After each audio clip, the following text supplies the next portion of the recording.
Hello friends, कैसे हैं आप लोग। आशा करते हैं कि आप सभी अपना बहुत अच्छी तरीके से परीक्षा की तैयारी कर रहे होंगे और जो भी प्रॉब्लम्स हैं उसे हमारे साथ शेयर भी कर रहे हैं। साथ ही साथ जो भी क्वेश्चंस प्रॉब्लम है आप लोग लगातार चैनल से क्लासेस से जुड़े रहिए, क्योंकि मैक्सिमम एजुकेशन पॉइंट में अगर आप जुड़े रहोगे तो ये एक ऐसा प्लेटफॉर्म है जहां आपको परीक्षा से टेस्ट से पहले आपको छोड़ा नहीं जाएगा, बल्कि आपका पूरा का पूरा साथ दिया जाएगा परीक्षा से पहले, पूरा रिवीजन और क्लास टेस्ट को लेकर के। तो जैसा कि आप देख रहे थे कि क्लास 9th एनसीईआरटी के सॉल्यूशन को हम आपको एक स्टेप तरीके से और एक अच्छी तरीके से बताने का प्रयास कर रहे थे और आपको बहुत व्यवस्थित ढंग से क्लासेस मिल रही थी। तो आपने देखा होगा कि एनसीईआरटी में पहला, दूसरा, तीसरा और चौथे चैप्टर की क्लासेस हम आपको दे चुके हैं। जितने भी हमारे स्टूडेंट्स हैं जो चैप्टर जिनको हार्ड लगता है, अब चैप्टर समझ में नहीं आया है, वो लोग ऑनलाइन में आकर के मैक्सिमम एजुकेशन पॉइंट चैनल को सब्सक्राइब करके उसके साथ जुड़े और जुड़ करके वीडियो क्लासेस को बहुत अच्छी तरीके से समझ सकते हैं। तो हम लोग देखिए 4 चैप्टर के बाद जब 5वें चैप्टर पे आते हैं, पोस्टुलेट्स ऑफ यूक्लिड ज्योमेट्री, तो वह जो नया आपका सिलेबस 30% रिड्यूस करने के बाद आया है उसमें यह 5वां चैप्टर हट गया है। तो आपको ये जरूर क्वेश्चन दिमाग में होगा, तो क्या सर हम 5वां चैप्टर नहीं पढ़ेंगे? हम लोग पढ़ेंगे, लेकिन अभी नहीं। दरअसल जो भी चैप्टर्स, जो भी आपके टॉपिक्स आने वाले हैं परीक्षा में, पहले हम उन चीजों को कवर करते हैं। कवर करने के बाद बचे हुए समय में जो छटे हुए चैप्टर्स हैं उनको भी हम पूरा स्टेप तरीके से पढ़ेंगे। तो जितने भी स्टूडेंट्स हैं वो लोग पुराने जो भी वीडियोस हैं उनको डिस्क्रिप्शन में जाकर जरूर देखें, और अगर कोई चीज बात समझ में नहीं आती तो आप लोग कमेंट करके बताइए। तो आज हम लोग उसी के आगे क्रम में चैप्टर नंबर 6, चैप्टर नंबर जो 6 है उसकी शुरुआत करेंगे। जैसा आप लोग किताब में देखे होंगे कि चैप्टर नंबर 6 जो है उसका नाम लाइन एंड एंगल्स है। लाइन एंड एंगल्स जिसे हम रेखा और कोण के नाम से जानते हैं। तो लाइन और एंगल्स चैप्टर की एक्सरसाइज को शुरू करने से पहले आपको यह बात समझनी पड़ेगी कि लाइन क्या होती है और एंगल क्या होते हैं। जैसा कि आप जानते हैं कि इसके पहले क्लासेस में आपने 3 प्रकार से डिवाइड किया था। एक को लाइन कहा था, दूसरे को रे कहा था और तीसरे को लाइन सेगमेंट कहा था। ये आपके सिलेबस का नहीं है, लेकिन आपको बेसिक प्लेटफॉर्म तैयार करने के लिए लाइन, रे और लाइन सेगमेंट का जानना बहुत जरूरी है।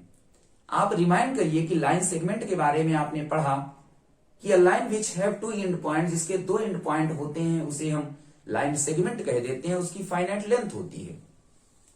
दूसरा आपने देखा रे, तो जो रे होता है वह एक तरफ एंड पॉइंट, दूसरी तरफ एरो बना होता है। इसका मतलब इसे हम एक तरफ एक्सटेंड करके कहीं तक भी ले जा सकते हैं। और तीसरा जो है लाइन, अर्थात लाइन में दोनों तरफ एरो बनी होती हैं, इसका कोई भी एंड पॉइंट नहीं होता है और इसे हम दोनों तरफ इनफाइनाइटली इंक्रीज कर सकते हैं। ये रहा आपका लाइन के बारे में डिस्क्रिप्शन। और आगे बढ़ेंगे तो आपको एंगल मिलेगा। बार बार पूछता है, डिस्कशन होता है, आपसे पूछा जाता है कि बेटा बताइए एंगल्स क्या होते हैं, तो आप परेशान हो जाते हैं कि सर एंगल क्या है, एंगल ऐसे ट्रायंगल होता है। नहीं, इस तरीके से हमें चीजों को बताना है कि जिससे बताएं वो भी चीजें क्लियर हो जाए। तो जैसा कि आप जानते हो कि एंगल कुछ इस तरीके से बनता है। यह क्या एक होती है, लाइन होती है। एक लाइन ये होती है, जब इन दोनों को जोड़ दिया जाता है तो क्या हो जाता है, एंगल बन जाता है। तो हम ये कह सकते हैं कि जब 2 लाइनों को एक साथ कनेक्ट किया जाता है, एक वर्टिसेस को दूसरे वर्टिसेस से जोड़ा जाता है, तो जो क्रिएचर बन के तैयार होता है, जो चित्र बन के तैयार होता है, उसे ही हम एंगल का नाम देते हैं। चलिए, बेसिक जानकारी अगर आपको हो गई होगी तो हम लोग अब चैप्टर की बात करते हैं। Chapter number 6, class 9, line and angles, exercise 6.1। देखिए क्वेश्चन आपने 6.1 में जो पहला क्वेश्चन है, let A B and C D intersect and O. देखिए एक लाइन ए से बी तक है, दूसरी सी से डी तक है, यह इंटरसेक्ट कर रही है ओ पर। इफ ए ओ सी, ध्यान दीजिएगा, ए ओ सी ये angle plus B O E ये एंगल, दोनों का सम 70 डिग्री है। कितना? Angle A O C plus angle B O E is equal to 70 degree and B O D equal to 40 degree. देखिए यह वाला एंगल आपका दिया है कितना, 40 डिग्री दिया है। ठीक है, फाइंड BOE, आपसे क्या पूछा है? BOE पूछा आया था, BOE पूछा है, x पूछा है, हमने मान लिया x है। तो देखिए let angle BOE is equal to x degree. दूसरा आपसे पूछा है रिफ्लेक्स ऑफ COE, अर्थात COE का उल्टा। अभी बात करेंगे उसके बारे में। तो देखिए जैसा कि हम देख रहे हैं कि आप अगर इस एंगल को, ध्यान दीजिए, इस एंगल को कुछ मान लीजिए, y मान लीजिए, तो देखिए angle AOB is straight line, ध्यान दीजिएगा इसे आप, स्ट्रेट लाइन। AOB जो है वह एक स्ट्रेट लाइन बना रहा है, और स्ट्रेट लाइन एंगल हमेशा 180 होता है। इसका मतलब angle AOC plus angle COE plus angle EOB is equal to 180 degree.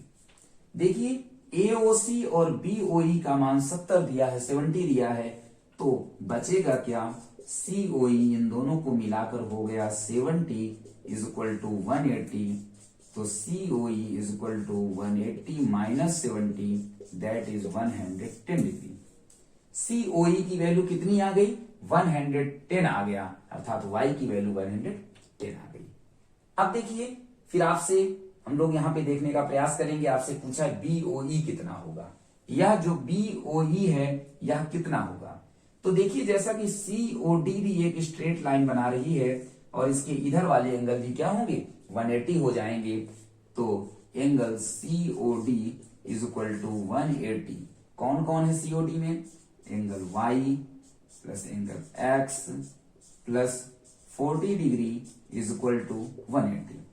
Angle Y का मतलब COE, और COE का मतलब 110, तो 110 प्लस X का मतलब क्या है जो हम निकालना चाह रहे हैं? BOE, और प्लस 40 इज इक्वल टू 180, तो x plus 150 is equal to 180, x equal to ये उधर जाएगा, कितना हो जाएगा? 30 डिग्री हो जाएगा। 150 इधर जाएगा, देखिए 150 हो गया, कितना बच गया? 30 डिग्री बन गया। इसका मतलब x की वैल्यू, एंगल BOE की वैल्यू कितनी आ गई? 30 डिग्री आ गई। दूसरा आपसे पूछा है रिफ्लेक्स ऑफ COE। देखिए COE रिफ्लेक्स का मतलब उसका उल्टा, तो COE आया कितना था? 110 आया था। ये वाला कितना आया था? COE 110 आया था। तो रिफ्लेक्स का मतलब एक कंप्लीट एंगल से हम लोग माइनस करते हैं। तो देखिए reflex of angle COE is equal to 360 minus angle COE, तो 360 माइनस 110 कितना हो जाएगा? 250 डिग्री इसका आंसर हो जाएगा। आप लोग आंसर मिला लीजिए, इसे नोट डाउन कर लीजिए, और अगर कोई प्रॉब्लम है तो कमेंट करिए। हम लोग देखते हैं क्वेश्चन नंबर 2 की ओर। तो हम लोग देखिए क्वेश्चन नंबर 2 की ओर आते हैं। क्वेश्चन नंबर 2 में देखिए क्या कह रहा है कि line XY and MN intersect at O। एक लाइन है XY और दूसरी है MN, दोनों इंटरसेक्ट कर रहे हैं, कहां? O पर इंटरसेक्ट कर रहे हैं। अच्छा, if POY is equal to 90 degree, POY is equal to देखिए कितना है? 90 डिग्री है। A रेशियो B, ये क्या है? B है। A रेशियो B है 2:3, यानी इस दोनों का रेशियो दिया है 2:3। हमसे C की वैल्यू पूछा है। आप ध्यान से देखेंगे कि बहुत आसान क्वेश्चन ये हो जाता है। हमने आपको बताया था कि जब रेशियो तब कौन, तो बोले X, जब रेशियो तो कौन, बोले X। इसका मतलब है कि A की वैल्यू 2 है, तो A is equal to let A is equal to कितना? 2x, और B इज इक्वल टू कितना? 3x। अब देखिए आप फिर से यहां देख पा रहे हैं कि angle XOY is equal to straight angle, और ये होगा कितना? 180 degree. XOY is equal to straight, that is 180, A plus B plus 90। तो देखिए angle A plus angle B plus 90 is equal to 180, 2x plus 3x plus 90 is equal to 180, 5x plus 90 is equal to 180, 5x is equal to उधर जाएगा minus हो जाएगा 90, x is equal to 90 upon 5, that is 80 degree. X की value कितनी आ गई, 18 degree आ गई। अब देखिए यहां पास आप रखिए, तो ए की वैल्यू कितना, 2 into 18 that is 36 degree, B की वैल्यू 3 इंटू 18 54 डिग्री हो गया। उसी तरह अब देखिए आपसे क्या पूछा, सी पूछा है, ये सी पूछा है। तो एक चीज और आप देखिए, स्ट्रेट लाइन है, एम ओ एन भी कितना होगा, 180 होगा।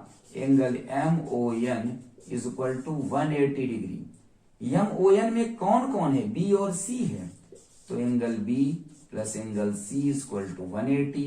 बी की वैल्यू आप देख चुके हो 54 plus angle C is equal to 180, ये उधर चला जाएगा तो 180 माइनस 54, एंगल सी की वैल्यू आप घटा लीजिए, कितना आएगा 126 आएगा क्या, देखिए जल्दी से, हाँ 126 डिग्री आएगा।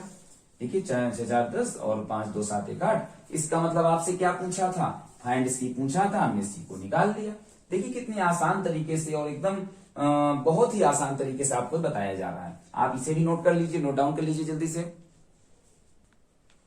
अब हम लोग देखेंगे क्वेश्चन नंबर 3 की ओर। देखो कितने आसान तरीके से आपको बातें समझ में आ रही हैं, और ये ऐसे क्वेश्चंस को प्रूफ करने के लिए लोग डरते हैं, बताने में झिझकते हैं, लेकिन यहाँ हम लोग देखेंगे कितनी आसान तरीके से आपको यह क्वेश्चन समझ में आने वाला है। In figure P Q are, देखिए क्वेश्चन को ध्यान से समझिए, इस चित्र में पी क्यू आर इक्वल है पी आर क्यू के। पी आर क्यू के देखिए यहाँ एंगल हमने बना दिया है, यह एंगल इस एंगल के इक्वल है, प्रूफ करना है पी क्यू एस का मतलब ये वाला एंगल इस वाले एंगल के इक्वल है, ये हमें प्रूफ करना है। तो सबसे पहले गिवन है, क्या गिवन है, तो कहते हैं P Q R equal to angle P are Q given है, इक्वेशन नंबर 1 है।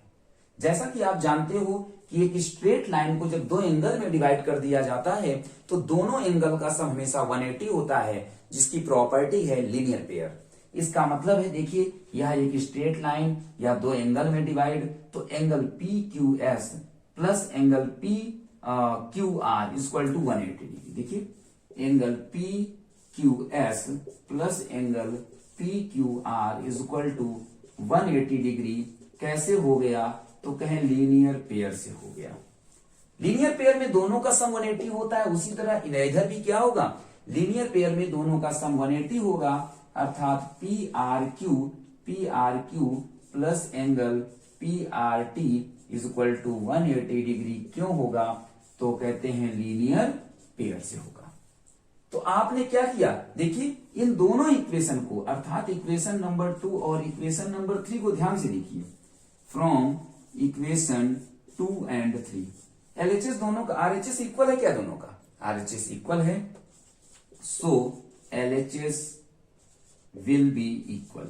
एलएचएस भी क्या होगा, इक्वल हो जाएगा। चलिए इक्वल कर दीजिए, angle P Q S plus angle P Q R is equal to angle P are Q plus angle P R T.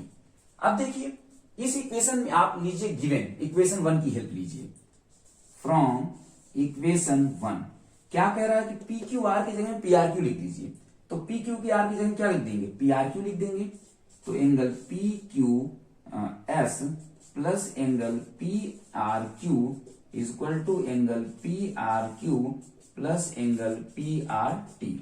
देखिए दोनों तरफ ये हो जाएगा कैंसिल, इधर भी पी आर क्यू इधर भी पी आर क्यू, बचेगा कितना, तो बचेगा angle P Q S is equal to angle P R T, और यही तो हमें क्या करना था, प्रूफ करना था।